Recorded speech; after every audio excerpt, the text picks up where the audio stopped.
So very good evening to all of you. Welcome to the Fireside Chat Show of the MBA Department of Swami Vivekananda Group of Institutes. Today, our guest of honor is Mr. Dhrubajyoti Majumdar, who is the Cluster Head HR of L&T Construction Limited. He is an IIM Calcutta alumnus. So it is our privilege to have Mr. Majumdar at our show. So welcome Mr. Majumdar to the Fireside Chat Show of the MBA Department of Swami Vivekananda Group of Institutes. Thank you, Professor Gupta, and it's really an honor to be a part of this fireside chat. Earlier also I did one session on the appraisal, and it's really a great opportunity for me to interact with the students, to share my thoughts and ideas about various aspects of HR, because I am having almost a track record of 2 decades in HR, out of which 13 years with L&T and earlier in other FMCG companies and FMCD companies. Okay. So basically I am a MBA from Vishwabharati, and after that I started my journey in 1998 onwards, and joined L&T in 2008. And Okay. from there onwards, as of now, I am heading the regional HR functions of L&T. Apart from my professional journey, I am also having a very keen interest about industry academics. So if you can see that a lot of during the lockdown, I have participated in a lot of sharing, knowledge sharing type of exercise in most of the universities, including ICFAI Jaipur. So apart from that, I am also very keen in writing articles, and some of my articles are well acclaimed. And also did my executive human resource from IIM Calcutta. So I am an alumni of MDP. So this is all about my professional journey. So it's really a great opportunity, and thanks to you, Dr. Gupta, for providing me this platform to share my thoughts with you. Right. Thank you so much to be a part of this program actually. So as we know that you are a part of the performance management system for a longer period of time. So that's why we are keeping our today's topic of discussion, that is impact of this COVID-19 on the performance management system. So my first question to you would be that how you are measuring the performance of the employees who are working from home. I mean, there is a difference, right? I mean, those who are working from office, now they're working from home.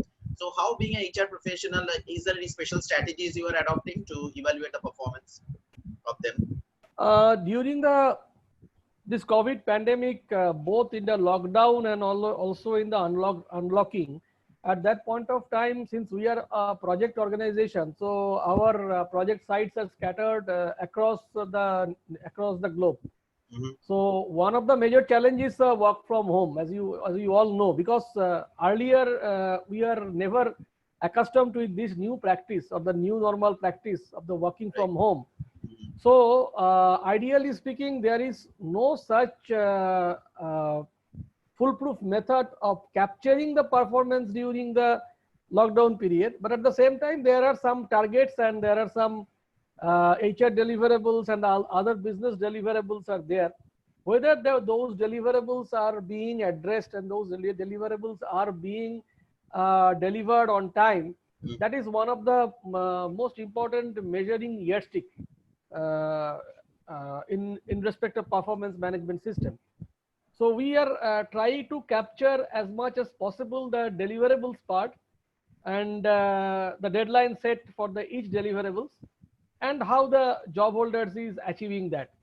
So based on those areas, we are trying to measure or capture during the lockdown period, how much productivity an employee is giving to the company. And another thing is that we are having, during this time, we are having a lot of training programs, lot of meetings, webinars, and so on and so forth.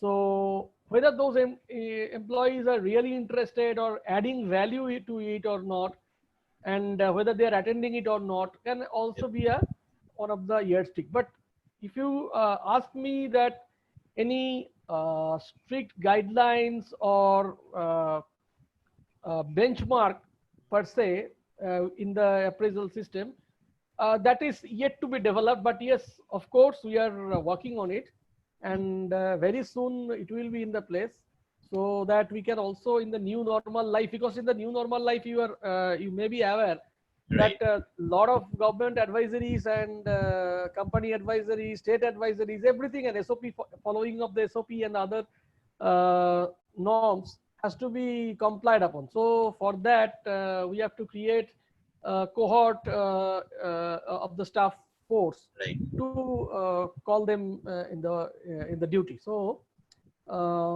slowly we are developing it, and hopefully by another couple of months it will be in place. Right. Thank you so much for the clarification. So my next question would be, related to that only. That is, we know that the PMS system in across the industries are being followed with different tools and techniques. So, like say for example, some companies are probably evaluating yearly basis, half yearly basis, quarterly basis, and using different kind of tools. Now, is there any changes in those system due to this COVID-19? Impact. No, actually, in our industry or in our company, we are having an appraisal framework from April to March. Okay. So there is no such changes as such. But of course, in some of the industries that those who are badly hit by this COVID pandemic, Right. they are having a different scenario. Maybe the appraisal will be on hold, or maybe there can be a delay in the payment of the increment or the incentives. Right. So as of now, our appraisal schedule is on right on time, and there is no such changes in it. But going forward, what will happen, or what will be the based on the business outcome, what the decision will be taken, that we have to wait for that. Right.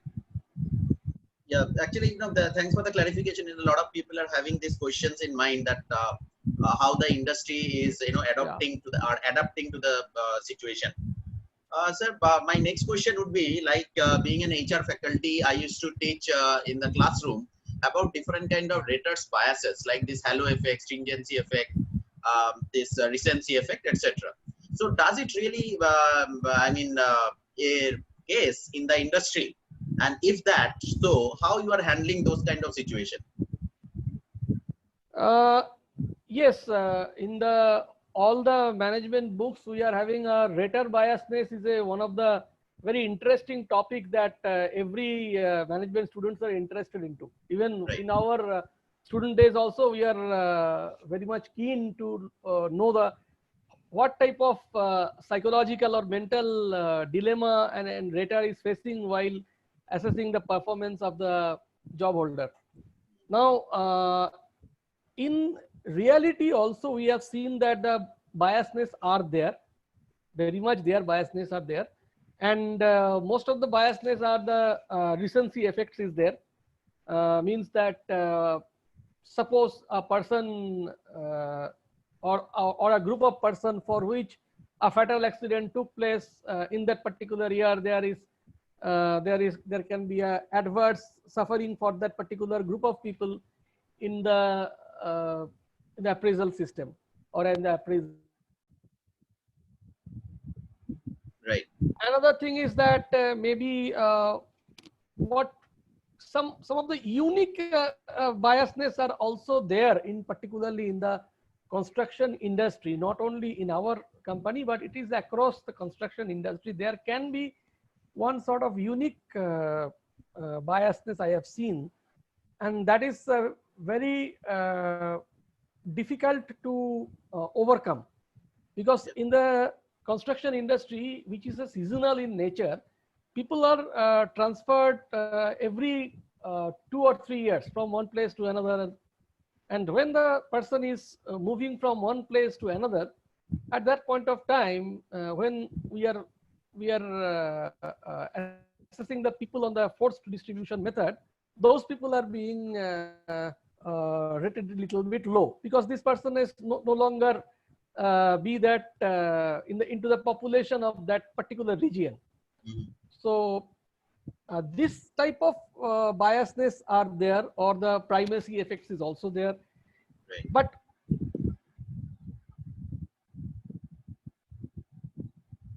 what we are aware of feedback mechanism, which is over the period of time, if I say from the year 2008 to 2020, this over 13 years,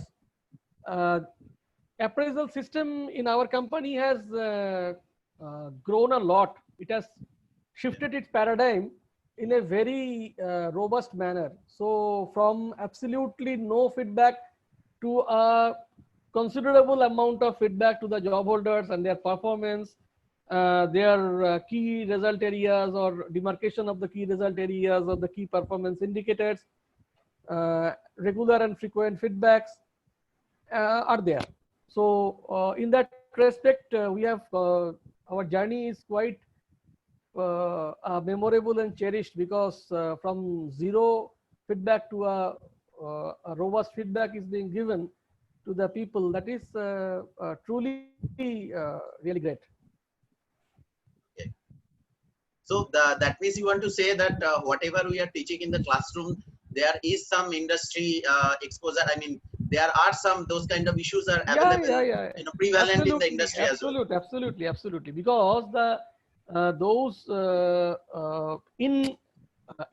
if I say that not all the types of biasness is cropping up at the single point of time, but these biasness at the various stages of appraisal may come up.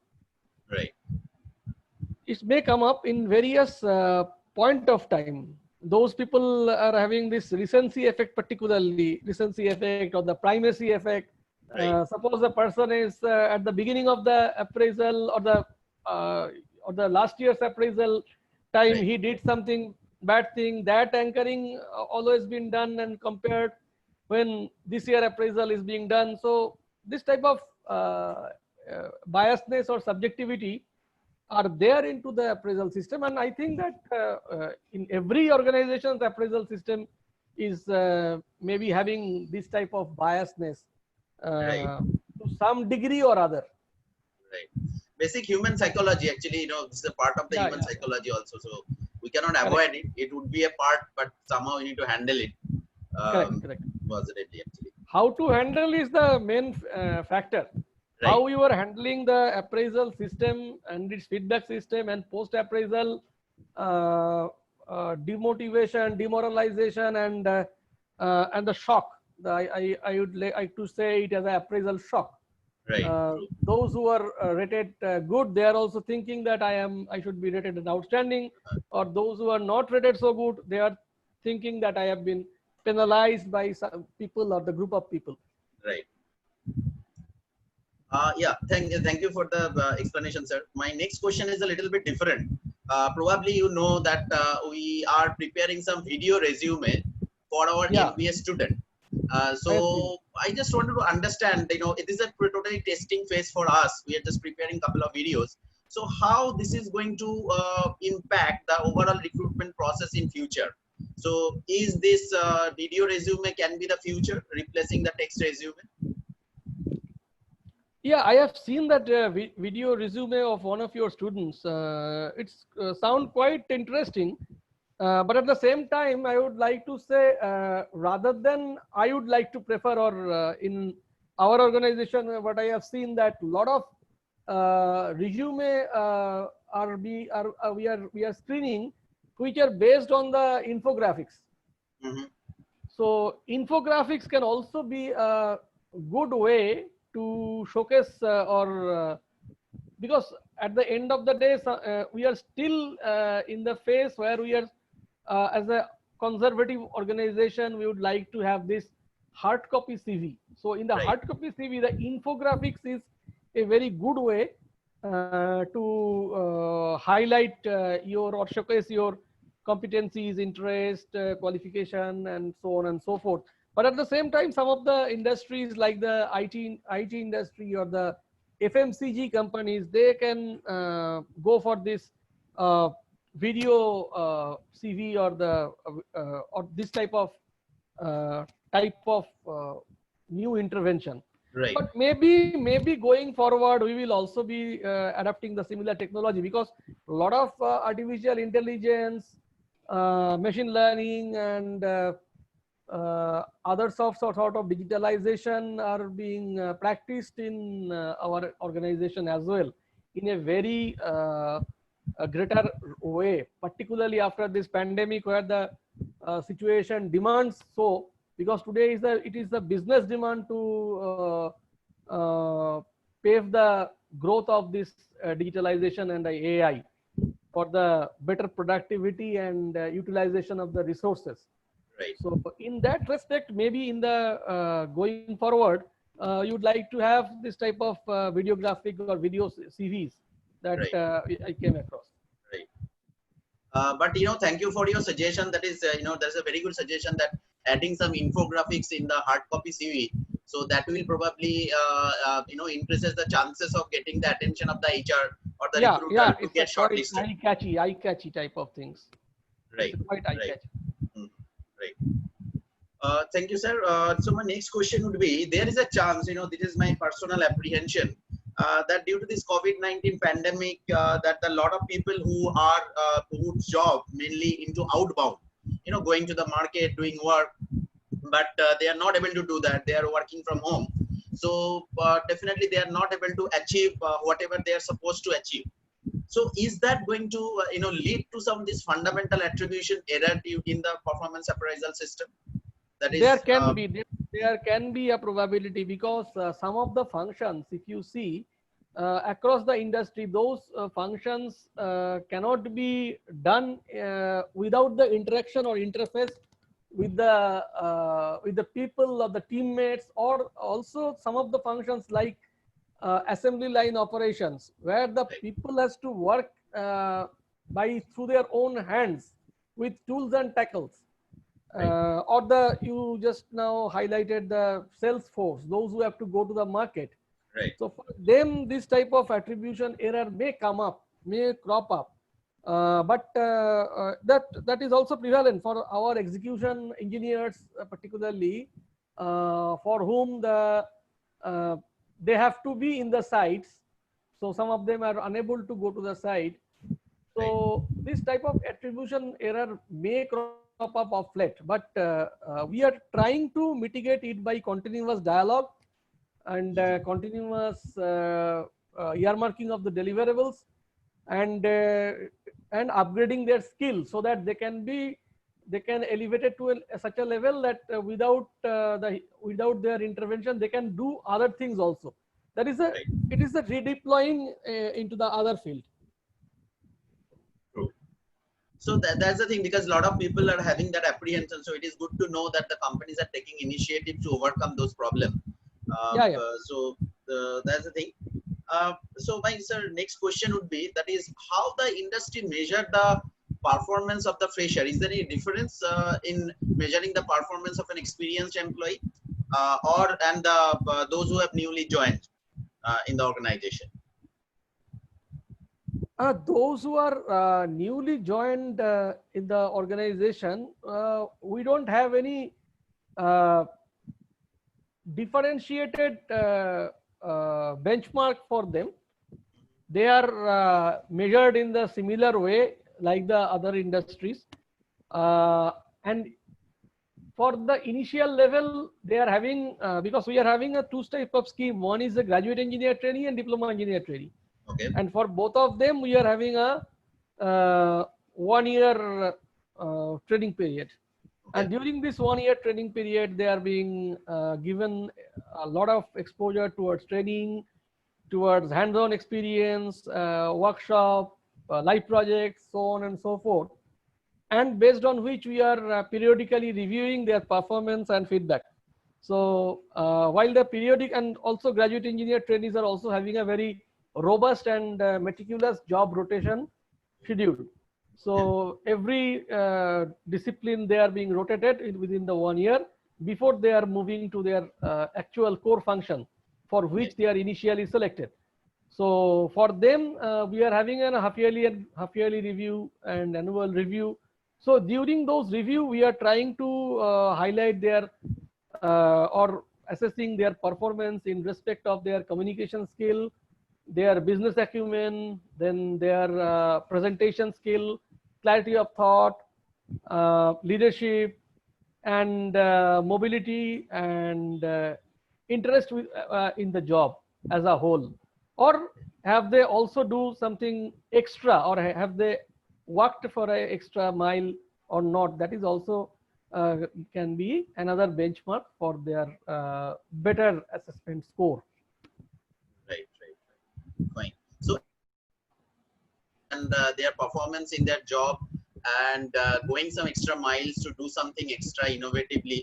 So these are the mainly the parameters actually. Yeah. Yeah. So, sir, in line of these questions, I have a particular area of interest. That is that we usually use the term that is case, knowledge, skills, and the attitude. So, according to you, or which should be the number one priority during the performance appraisal? Is it knowledge, skill, or the attitude?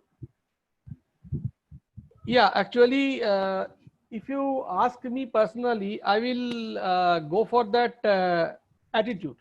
Okay. Because without that inclination, without that zeal into their mind, skill and knowledge is nothing to do with that. Because if I put a person into a particular job, right. If he is not interested, if he is not is unable to deliver despite the skill and knowledge, it is a futile exercise. So attitude is one of the biggest concern also, particularly for the fresher and those and retention of the fresher, because a lot of the fresher are having a very good knowledge, good skill, or of late they have skilled themselves in a way that they can create a magic, but they are devoid of the attitude. They are devoid of that inclination to serve at the site level or to serve at the work where maybe the natural vagaries are there. They are more exposed to the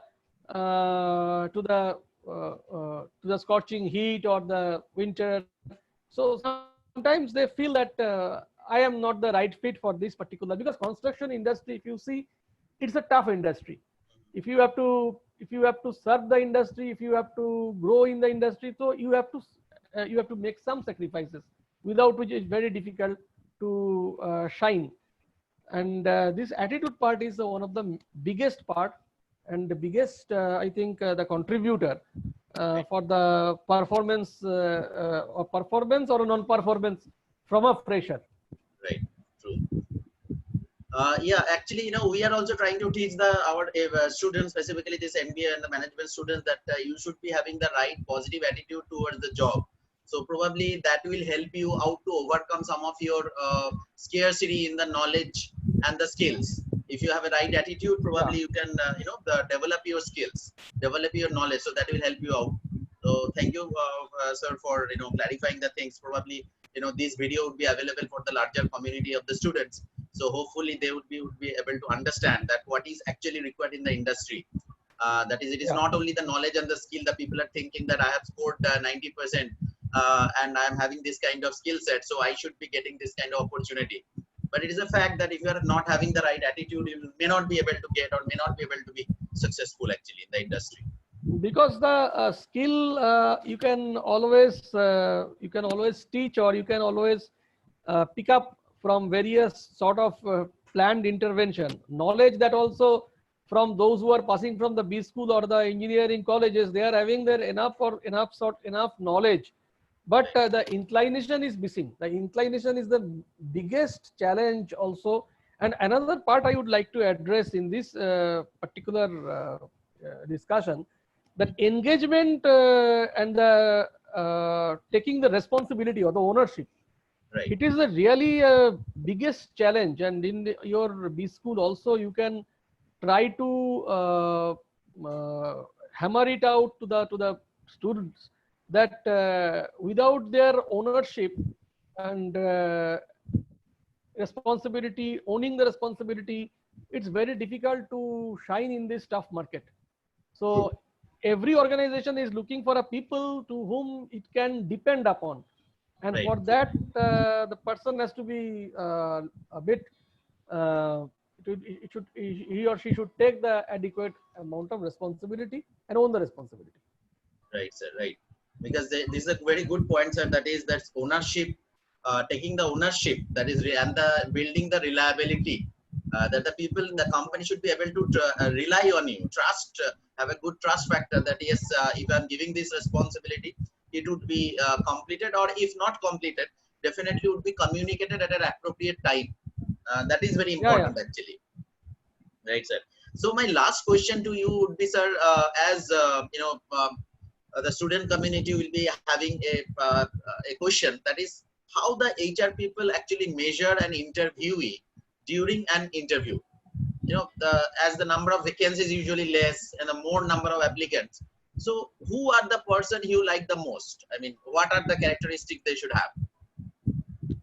Number one characteristics will be in particularly in our industry, we have go for the depth of the knowledge, the breadth of the knowledge, and their communication pattern, whether how the person communicates, because sometimes it may happen that people are unable to communicate in the interview board.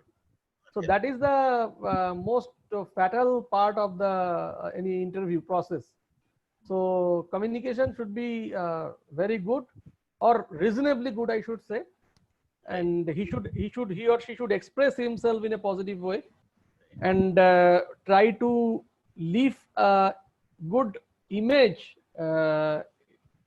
in the mind of the interviewer.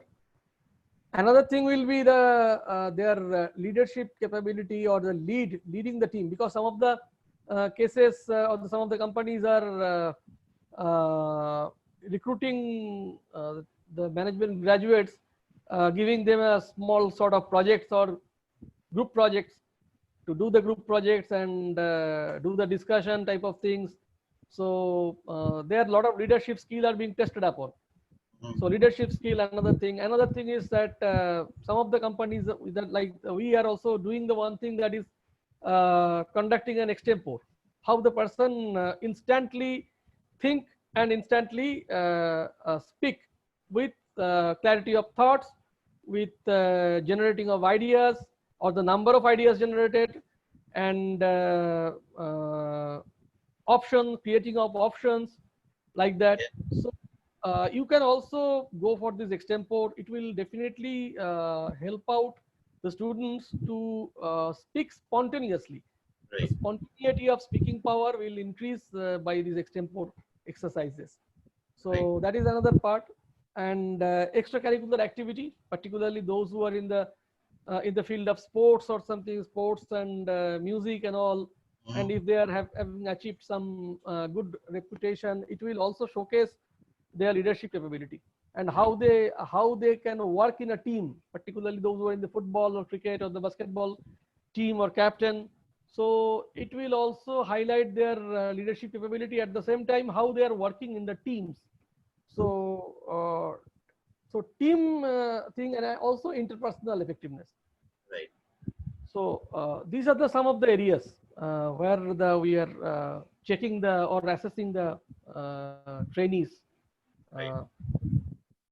So thank you so much, sir, for giving a detailed explanation about what the HR expect from an fresher specifically. Thank you so much, sir. So my last question, or rather, request would be to you, sir. So if you can, we know that we are going through a very rough phase, especially in the employment market. So what would be your suggestion to the fresher who are graduating this year? So how to face this situation? In some of the industries, I think that there will be considerable growth, like the hospitality, particularly in the healthcare industry. Healthcare industry will be having some growth. So they can approach those areas. So in the healthcare sector. And at the same time, if at all they are not placed at the point of time, they should not feel very frustrated or something like that. So individual value addition should always be there. So individual value addition should be there. They can easily attach with the various webinars or the individual value addition certificate course and all. to add Right. value to them, because the job market is not at all satisfactory, and economy is totally under mess, as we all know. And a lot of the companies are downsizing, a lot of the companies are unable to pay the salary, and even if the experienced candidates are having the very tough times, those who are Right. having a very huge experience, they are also having some tough time. So in this particular time, maybe there are cases that placement will maybe not a immediate solution, or immediately they will not get a placement, but over a couple of months, if as soon as the economy revives, they will Right. definitely get the placement, and particularly in FMCG sectors and healthcare industry and so on. Right. So for that particular time, they should not forget their learnings. They should Right. continuously hone their skill, because if you are out of touch from, if you study and uh, your individual value addition, then again you have to brush it up, and it will be again a painful effort. Right. So all the time, I always like to say, even if to our staff also, don't always depend on the company to add your value. It is your life, and you have to add your value. True. You have to make your life more easy and employable, from employment to employable. So that is the advice I would like to give to you, all the students. Right. So thank you so much, sir. Thank you so much for this word of encouragement. Probably, that will be beneficial for the greater student community. So again, thank you so much from the MBA department of the Swami Vivekananda group of institutes that you have participated in our this chat show. And so, sir, hopefully after the lockdown is over, when we'll be starting our normal course in our campus, so we would like to invite you to our campus. So it will be great if you can come and directly interact with the students. Yeah, So surely, that would be great, actually. surely, surely, surely. Thank you, and thanks for this, your wonderful effort and endeavor during this lockdown. Lot of learning process and exchange of ideas, thoughts, and experiences we have seen in this lockdown period, from lockdown to knockdown, to from fireside chat. Right. So I really feel happy that to participate in your these endeavors, and wish you all the best, and to all the students. Thank you. Thank you. Thank you so much, sir. Thank you so much, sir. Thank you.